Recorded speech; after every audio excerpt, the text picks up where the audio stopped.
that like people would say if a child isn't behaving like a lot, I suppose even people my age would say that there needs a right good skip on the backside, like know that I would do it, but like that's what people think, don't they? They would do that. But like you say, it's a generational, you know, that's come from kind of generations and generations of where that's been okay. Yeah. So actually changing the thinking around this is really difficult, and there has been a lot of, you know, pushing back on this, I think, but Yeah.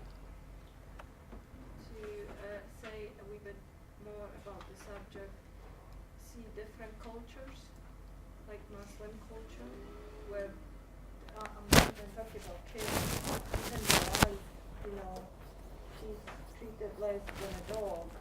And how is that, you know, they need to be, I'm sorry, that's probably quite a big debate, but yeah, just where is the balance? Would the police go and say, listen, you can't be that well, no, way? in you know, under UK law, you know, culture doesn't really come into it. You know, you kind of, it's still, the law is still the law, and you can't Yeah, you can't physically that's assault true, but your children or your partner. That's the law. So I you know. But if that happens only at home and no one ever sees it, and then like, you know, don't let you go in, I don't know, cultural thing. Well, that's, I mean, it's difficult, you know. I find most of them, they get away with it because they'll say, oh, because it's their beliefs and their culture, so they can't do anything about it because that's what they believe.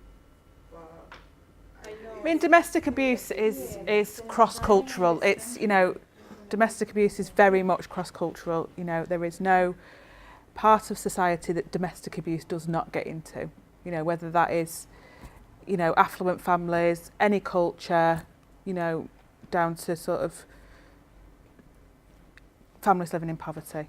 See if one of your team members would go to see someone, a child who had domestic abuse or sexual abuse.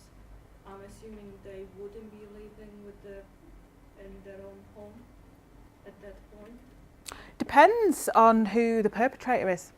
So, with domestic abuse, we quite often work with children where the person causing risk is still in the family home. That's really difficult, and quite often we are questioned about why we're working with children and young people by the person who's causing risk, and that's, you know, we do it. Stop you from seeing their kid? Well, they have parental rights, so yeah, in theory they can. But you know, that quite often ends up between, you know, kind of in arguments between kind of solicitors in, you know, in court. Really, you know, we do get This really nice called up into court and things. into what Emil, this really nicely ties into what Charlotte was saying last week about the role of the reporter. Because remember that when people are engaging with services without a protection order in place, then they're dealing with those services on a voluntary basis. If it becomes serious enough, then the reporter can you know, put in place a child protection order of some kind, and then it becomes a different kettle of fish. Is that then what you're saying there? It's very Yeah. much on a voluntary basis.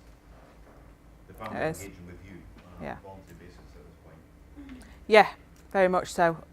And all our work's done on a voluntary basis. Yeah. Unless, you know, kind of, we do have children that are on the child protection register, and still that's a kind of voluntary basis. The kind of social work teams will be involved on a kind of statutory basis. They have to be involved because they're kind of, you know, but, you know, it does depend on a lot of things. But yeah, we do work where the person causing risk is still in the home and they're still at risk, really. But we, you know, we have our safeguards in place, and quite often, you know, children might be placed on the child protection register. Can you take any action apart of reporting someone, like, I don't know, speak with a social worker or anything? Yeah, we very much work in partnership with other services like the social work, children and family social work teams, with schools, with in domestic abuse, in we have something called the MARAC process as well. So MARAC is Multi-Agency Risk Assessment Conference. So that meets monthly and we contribute to that. So that is protecting adults who are at risk of very, very, very high risk of domestic abuse. So What, can you say that again? MARAC. So Multi-Agency Multi-agency. Risk Assessment Conference. See, if you're working with the children, they're, let's just say, that experience domestic abuse, and they're still living in their house with the abuser, is that someone else, other agency, works with the actual abuser, or not really? Or do you think they make it It's a real bone of contention nationally. There are programmes for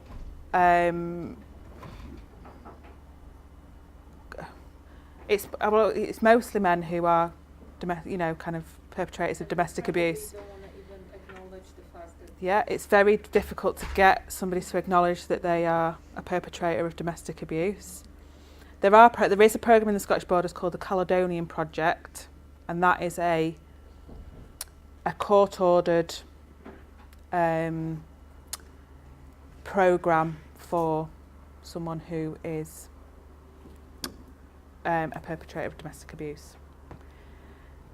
It's court-ordered, but they don't have to necessarily engage in it, and quite often it's a complete nightmare. It is a complete nightmare, and it's not something that nobody has figured out yet. There are programmes, different programmes running nationally around around that, but nobody's figured out Yeah, how because to do that properly yet. Just imagine that the person like this would probably have a bad background, Yeah, it's quite often it comes from a place of childhood trauma and things like that. and then they would probably think that I'm still better father than my father ever was, so that makes me okay. Why everyone says I'm not?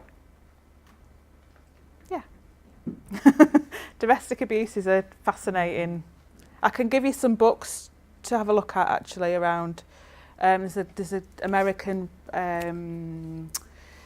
guy called Lundy Bancroft who writes a lot about the ins and outs of domestic abuse, and he's a fascinating writer, and I can pass you some stuff on around that. And actually, you chaps possibly don't know this yet, but on the 27th, I think it is, of November, you're not going to be invited along to, about the ACES thing. Oh, you're going to watch the Brazilians film? Right, good. So, I think that ties in nicely. Sarah, you're familiar One of our staff's on the panel for that as well.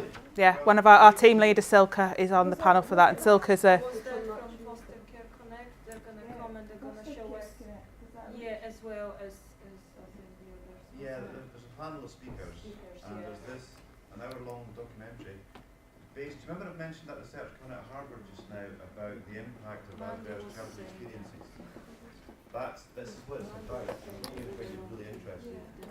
Yeah, Dr. Nadine Burke-Harris is the kind of leading, Yeah. and she's a fantastic paediatrician in San Francisco, who's done lots of research around the impact of childhood trauma and how it impacts on the rest of your life, basically. But yeah, I'll send you some good links through for. That'd be brilliant. Thank you. But yeah, Silke is our team leader for the domestic abuse team, and she's on the panel for, and a guy called Les as well, who runs our Survivors Unite group.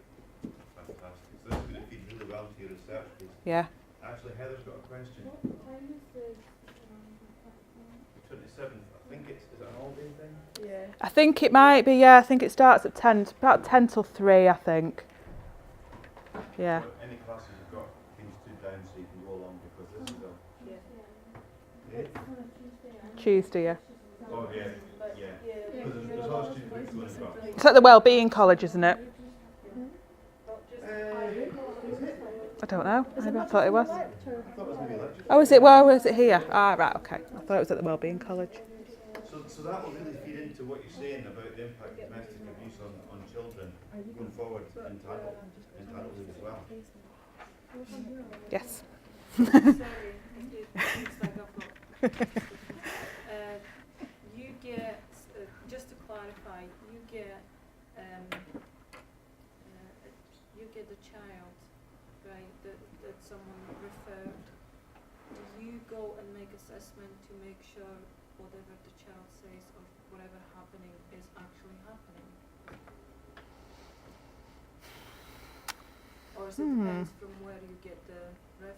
It depends where we get the referral from, generally. It's a difficult one, that one. So, because you know, like... No, it's not up to us to make that assessment, really. We wouldn't make that assessment of whether we think that kind of, you know, if a young person's made an allegation of abuse. And that's not necessarily against parents and things like that. We have lots of... You wouldn't believe how wide and varied our caseload is and our referral kind of... We have a, you know, just to give you a picture, we've got 40 young people on our caseload at the moment, so we're actively working with 40 young people. We've also got 40 young people